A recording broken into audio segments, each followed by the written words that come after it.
Recentemente aconteceu uma reunião entre os ministros do governo e o presidente do Supremo Tribunal Federal, e isso aconteceu às vésperas da data que estava marcado para o julgamento da correção ou revisão do FGTS, que era dia 18, e a reunião aconteceu dia 16. Por conta dessa reunião, o governo disse que se manifestou lá algumas preocupações, etc., e isso ocasionou mais uma vez a retirada de pauta do processo, que estava marcado para o dia 18/10, agora passando para o dia 8/11. E aí nós vimos que o governo e o STF, através do seu presidente, fizeram isso para que pudesse ter uma conversa um pouco melhor a respeito dos efeitos dessa decisão ou desse julgamento que iria impactar aí na vida do próprio país, de uma maneira geral.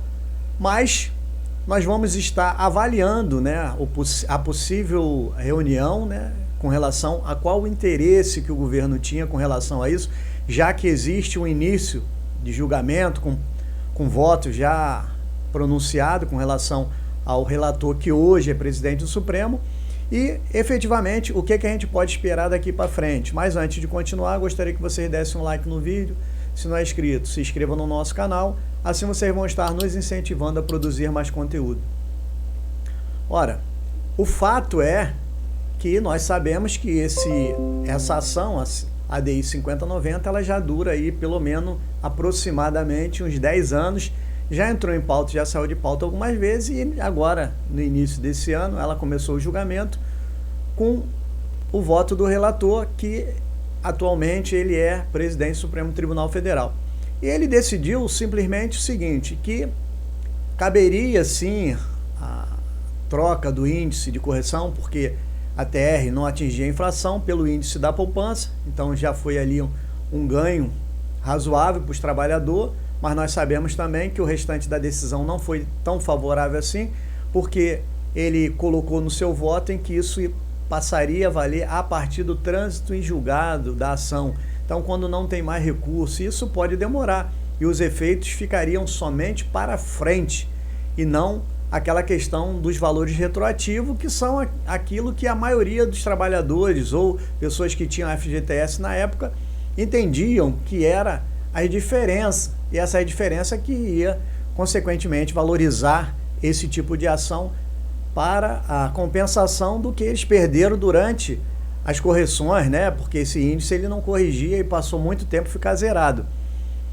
Só que essa decisão ficou a cargo do Congresso com relação ao projeto de lei, aí eles criarem alguma situação em que pudesse resolver essa situação, e aí a gente vê que eles também deixaram, lá na decisão do relator, deixaram que isso poderia ser feito também através de negociação de entidade de classe. Mas resumindo, nós sabemos que isso, para acontecer, já fica mais difícil. Se já no Supremo eles não decidiram dessa forma, não vamos aqui entrar nem no mérito da questão, mas acaba passando essa questão dos atrasados, das diferenças e tudo mais, como se fosse uma coisa a resolver depois, e possivelmente isso vai ficar sem solução. Mas vamos dar uma olhada na nota que foi emitida aí pelo Supremo Tribunal Federal para a gente poder ver o que a gente pode esperar ou qual é a intenção do governo com essa reunião, que seria, o que ele queria conversar, desculpa. Vamos dar uma olhadinha aí. Há uma nota do Supremo Tribunal Federal, tá vendo? Nota da reunião do presidente do STF com os ministros de Estado a respeito da ADI 5090, ó. 4 ministros de Estado, Fernando Haddad, José Messias, Jader Filho, Luiz Marinho, ó, ministro do Trabalho, presidente da Caixa, Rita Serrano, entre outros técnicos das pastas, reuniram com o presidente do Supremo Tribunal Federal, ministro Luiz Roberto Barroso, na segunda-feira, dia 16, apontaram preocupações de natureza fiscal e social a respeito do julgamento da ADI 5090 sobre a correção do FGTS. O ministro reiterou sua posição, que considera os pontos importantes, mas que vê como injusto o financiamento habitacional ser feito por via da remuneração do FGTS do trabalhador abaixo dos índices da caderneta de poupança. As partes acordaram ter mais uma rodada de conversa na busca de solução que compatibilize o interesse em julgo. Diante disso, Barroso concordou em retirar o processo de pauta que estava pautado para o dia 18 de outubro, remarcando o julgamento para dia 8 de novembro. Até lá, o governo apresentará novos cálculos em busca de uma solução que levará o presidente aos demais ministros do Supremo Tribunal. Bem, vários ministros do governo, com o presidente do Supremo, manifestando o quê? A sua intenção dos efeitos sociais e fiscais com relação a essa questão.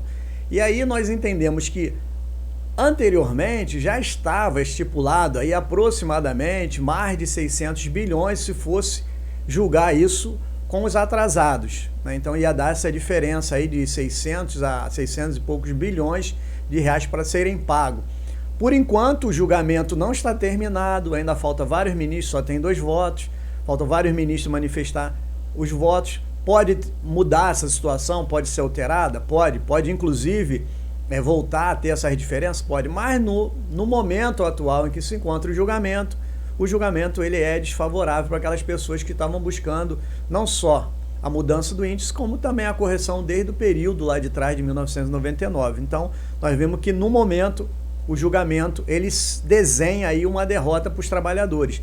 E agora nós estamos vendo falar por aí que o governo ele não estaria só preocupado com isso. Essa reunião foi para tentar questionar essas questões do que já está em julgamento, para tentar manter essa decisão, que é uma decisão, diga-se de passagem, muito favorável para o governo, não tem dúvida disso, porque se valer só a partir do transjulgado da ação, o que acontece é que todos os processos que estão reclamando períodos anteriores não vão ter diferença. E aí o governo deixa de pagar ou vai economizar aproximadamente mais de 600 bilhões de reais, que é o entorno dessa discussão.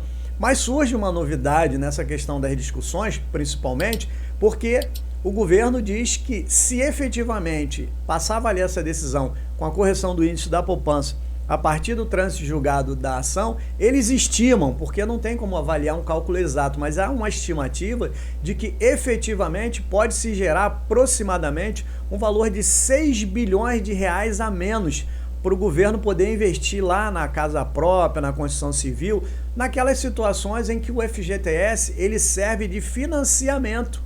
E muitas das vezes eles entendem que isso é para movimentar a economia, para gerar emprego e etc.